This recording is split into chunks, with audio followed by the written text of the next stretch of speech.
Over Appleton's Pride event posted earlier this month that due to the rise in hate speech and violence against the community and the curtailing of rights, they're partnering with Appleton Police to provide security for the event this Saturday.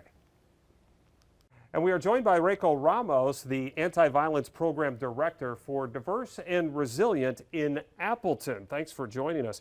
There's been a lot of legislation, Reiko, around the country this year that's kind of targeted the LGBTQ community. Does that make Pride Month feel a little different this year, and if so, why? It does feel different, and it doesn't in that, LGBTQ people have always been around. We've always been in every community, whether folks realize it or not. Pride originally came out as a form of protest, right? If you've ever heard the quote, Pride was a riot.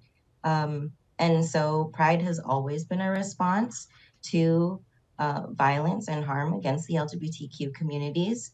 But I'm not going to lie and say that it doesn't feel some type of way this year with the national threat on LGBTQ people and especially trans young folks. And I've definitely been in community and in conversation with folks who are having trouble feeling in the Pride spirit this year, given everything that's at stake. Here in the state, we haven't seen those kinds of targets against the community. So does that provide at least some relief for folks around here that it's not happening here at the level that you've seen it elsewhere? I would just caution people not to get too comfortable. While we may not be seeing legislation at the statewide level, that doesn't mean that Wisconsin is exempt and that there aren't other ways of organizing against trans rights at the municipal level, at the school district level, and in our communities. All right, well, speaking of schools, one of the things that is happening here in Wisconsin, and you folks deal a lot with youth for sure. Right now, there's that fight going on between the legislature and the UW system over DEI programs on campuses. Assembly Speaker Robin Vos would like to eliminate them, and he's kind of tying that into how much money would go into the state budget for schools. So in your opinion, those programs on campuses, if they were eliminated, what kind of effect do you think that would have? That has a huge ripple effect on LGBTQ communities. There's a reason why DEI efforts exist to provide additional support, resources, and education for folks who have been historically excluded, underserved, and marginalized based on their identities. And for that to happen at the school level is very important because these are young leaders that we are bringing up in the world. So for there not to be those types of resources with young people and young adults, that has a lasting impact on our future. All right, you mentioned some words there, exclusivity, being marginalized.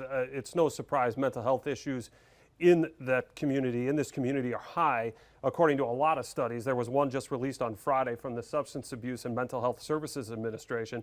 It shows that suicidal thoughts, substance abuse rates are much higher among LGBTQ plus adults than they are straight adults. Does that correspond with what you're seeing on the local level in your programs?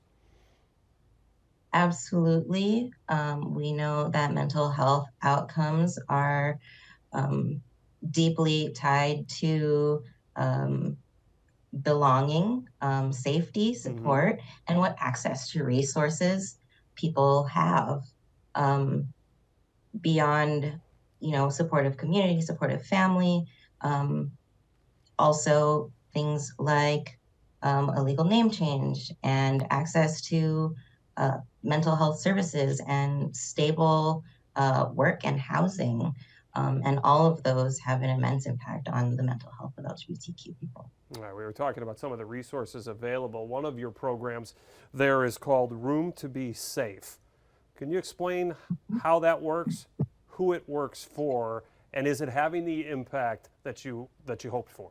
So Room to Be Safe is refers to our statewide anti-violence program. As mentioned, we have two offices, one in Milwaukee and one in Appleton, where we have advocates who do direct service with LGBTQ people who have experienced some form of harm or violence. And that is most often things like um, intimate partner violence, family rejection, bullying, hate violence. And so we are here as a resource to work with folks individually as they are navigating their safety in the world that we live in. We have a statewide LGBTQ resource warm line for queer and trans folks who are experiencing violence. And that number is a warm line that is monitored by our team of advocates. Locally here in Appleton, we also have some social support groups. There's a youth group that meets weekly on Wednesdays, as well as an adult group that meets weekly on Thursdays. And both of those are open to the LGBTQ community. Terrific. Reiko, thanks so much for the time. We really appreciate it. Thank you for having me.